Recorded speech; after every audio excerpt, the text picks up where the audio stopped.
selalu adalah mentalitas dari budaya yang eksesif, melakukan tindakan, budaya sok kuasa, itu yang selalu menjadi perhatian pimpinan Polri dari masa ke masa, karena itulah yang akan menurunkan kepercayaan rakyat atau publik kepada Polri.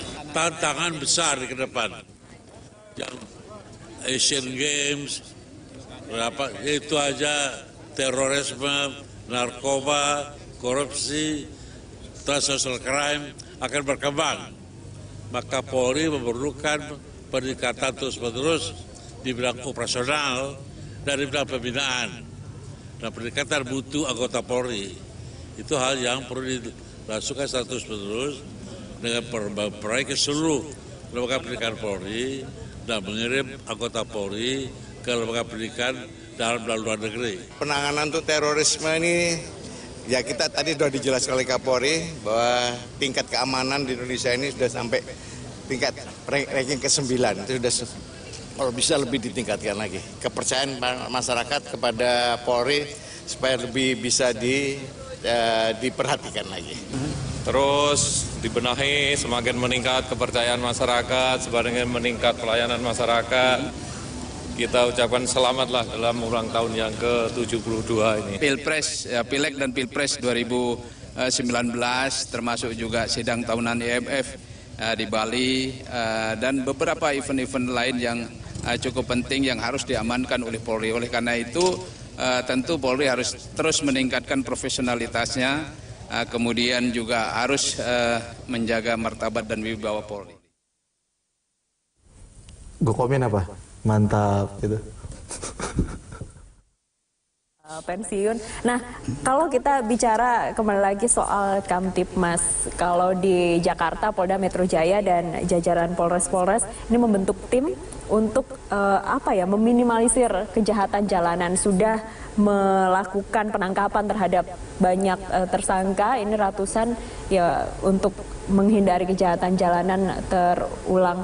Tapi sayangnya kasus-kasus besar yang menjadi perhatian seperti yang di Cempaka Putih ini belum ditangkap dan publik masih bertanya-tanya. Artinya keamanan yang dilakukan oleh kepolisian terhadap masyarakat, khususnya Pak Edi, Anda melihat ini apakah menjadi ancaman masyarakat, jadi was-was, atau sebenarnya ya sudah aman karena Indonesia nomor 9 negara teraman di dunia?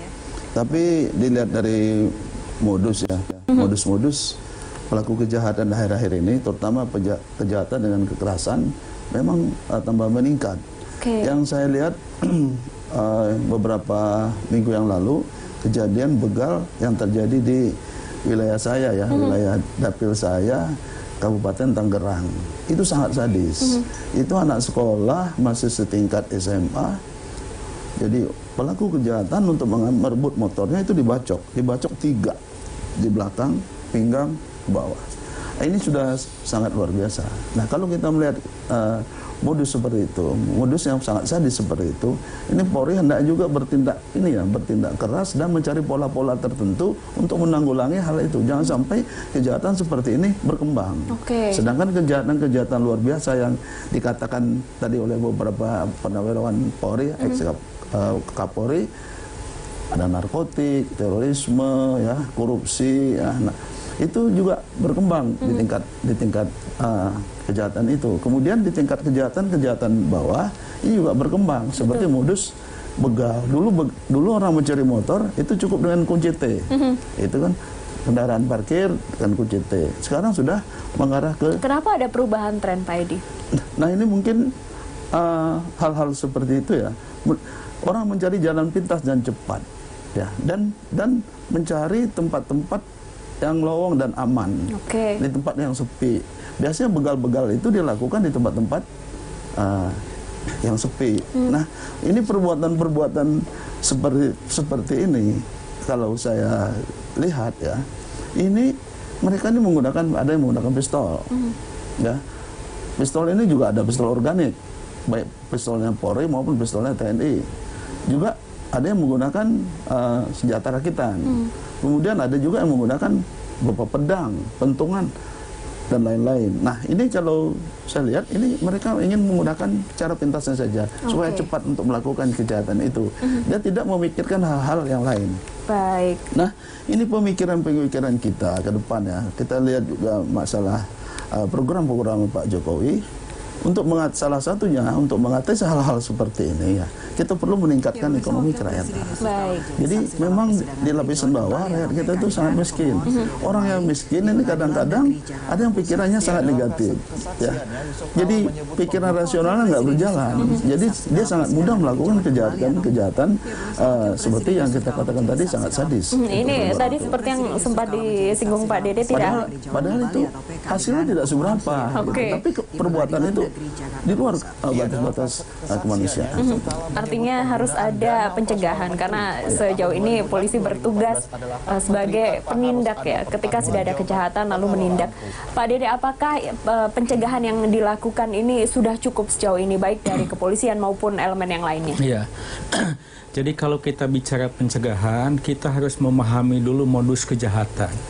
Kalau kita lihat tren modus kejahatan itu, ada modus kejahatan lama yang berulang dengan model yang sama, ada kejahatan dengan modus lama yang mengalami modifikasi. Sekarang trennya seperti apa? Ada termasuk saat ini banyak kejahatan-kejahatan yang sifatnya unpredictable. Ya. Ini kejahatan-kejahatan yang unpredictable ini banyak sekali faktor-faktor yang mempengaruhi kenapa itu bisa terjadi ya. Contoh kalau kita lihat kasus terorisme di Surabaya, siapa yang mengira bahwa anak-anak kecil dilibatkan? Itu sesuatu yang unpredictable gitu ya. Nah, oleh karena itu kalau kita bicara masalah bagaimana mengantisipasinya, memang harus mempelajari model dan modusnya lalu menyusun sebuah strategi pencegahannya. Nah, tren saat ini tidak lepas dari masalah faktor perkembangan teknologi, tidak lepas dari faktor-faktor luar yang bukan hanya tanggung jawab polisi saja. Sebagai contoh, masalah kesenjangan ekonomi dan lain sebagainya, ini juga bisa memicu tindakan-tindakan kejahatan yang notabene sebenarnya bukan tugas polisi. Oleh karena itu, polisi dalam hal ini perlu juga menjaring partisipasi masyarakat yang seluas-luasnya untuk mencegah terjadinya kejahatan tadi. Tanpa partisipasi masyarakat, polisi pun akan mengalami kesulitan. Menarik soal penggunaan teknologi, karena ini juga sempat disinggung oleh Presiden. Bagaimana penggunaan teknologi yang dilakukan atau yang saat ini diberlakukan di kepolisian Indonesia saat ini, Pak Dede? Jadi, kalau kita lihat Pak Kapolri saat ini, Pak Tito kan punya satu program, salah satunya adalah profesional, modern, dan terpercaya. Nah, konteks modern itu diantaranya bisa dimaknai melakukan modernisasi terhadap alat-alat yang dimiliki oleh Polri sehingga Polri bisa melaksanakan tupoksinya dengan baik. Di samping alat yang harus dimiliki yang berkaitan dengan aset-aset tadi, ada satu lagi yang lebih penting, yaitu SDM-nya yang harus beradaptasi dengan teknologi. Karena teknologi apapun, ya sejauh ini upaya peningkatan kualitas SDM ini terus dilakukan. Salah satunya agar mampu beradaptasi dengan perkembangan teknologi.